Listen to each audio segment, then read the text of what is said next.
Hello friends, இன்றைக்கி பாண்டியஸ்ல என்னெல்லாம் நினச்சி ஷார்ட்டாக ரிவ்யூ பார்க்கலாம். சரவணன் வந்து தங்கமயில்கிட்ட பேச வர்றாரு. தங்கமயில் ரொம்பவே கோவமாக இருக்காங்க. நீங்கள் ஏன் இந்த மாதிரி இருக்கீங்க? உன் தம்பி என்ன கேள்வி கேட்குறான், அதுக்கும் நீங்கள் என்னென்னு கேட்க மாட்டீங்க. உன் தம்பி பொண்டாட்டி உங்கள் முன்னாடியே வந்துச்சு என்ன பேசுகிறா, அதுக்கும் நீங்கள் என்னென்னு கேட்க மாட்டீங்க.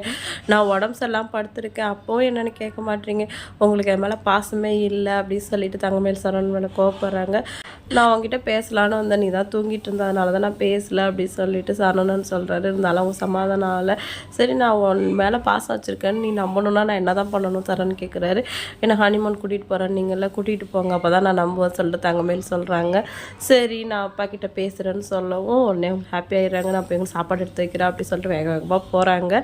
அடுத்து வந்து சரவணன் வெளில நின்று புலம்பிட்டு இருக்காரு. பழனி செந்திலையும் கதிரையும் வாங்கினா அவங்களுக்கு ஒரு காட்சியை காட்டுறேன் அப்படி சொல்லிட்டு கூட்டிகிட்டு போகிறாரு. சரவணன் அங்கே தனியாக புலம்பிகிட்டு இருக்காரு.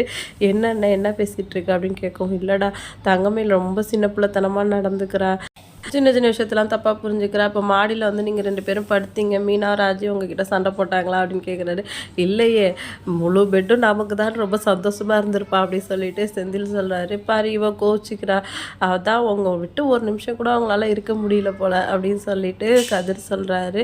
இப்போ என்னென்னா ஹனிமூன் கூட்டிகிட்டு போகுங்கிறா அப்படின்னு சொல்லிட்டு சரவணன் சொல்கிறாரு. அதுக்கு என்னென்ன கல்யாணம் எல்லோரும் போக வேண்டியது தானே, நம்ம வீட்டில் பண்ணலை அதனால் அவங்களே வாய் விட்டு கேட்டாங்க அப்படி சொல்லிட்டு கதிர் சொல்கிறாரு. பழனி இருந்துட்டு நீ தான் உங்கள் அப்பாவுக்கு செல்ல பிள்ளையாச்சு, எது கேட்டாலும் பண்ணுவார், நீ கேளு பண்ணுவார் அப்படின்னு சொல்லிட்டு பழனி சொல்லிட்டு இருக்கும்போது பழனியோட சின்ன அண்ணன் இவன் எப்போ பார்த்தாலும் இந்த சின்ன பசங்களோட சுற்றிக்கிட்டு பழனிங்க வாடா அப்படின்னு கூப்பிட்றாரு.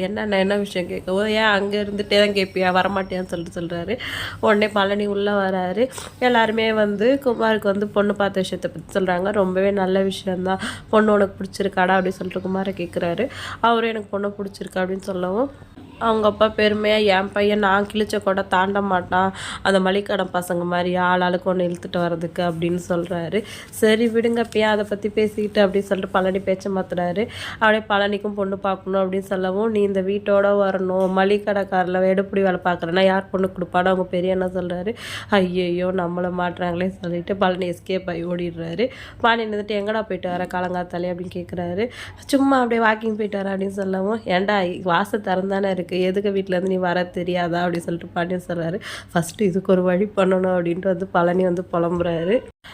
சைக்கிள் எங்கே காணோம் அப்படின்னு கேட்கவும், இல்லை கதிர் தான் அதை சரி பண்ணி ஓட்டிகிட்ருக்கான், ஃப்ரெண்டு வந்து பைக்கை வாங்கிட்டாதனால நான் தான் அந்த சைக்கிளை கொடுத்தேன், அவன் தான் சரி பண்ணி ஓட்டிகிட்ருக்கான்னு சொல்லவும் பாண்டியன் கொஞ்சம் ஃபீல் பண்ணுறாரு. என்னடா நம்ம பையன் கஷ்டப்படுறானே அப்படின்னு நினச்சிட்டு வீட்டில் இருக்கிற வண்டியை எடுத்து ஓட்ட சொல்லுவாருன்னு நினைக்கிறேன். நீங்கள் என்ன நினைக்கிறீங்க கமெண்ட் பண்ணுங்கள்.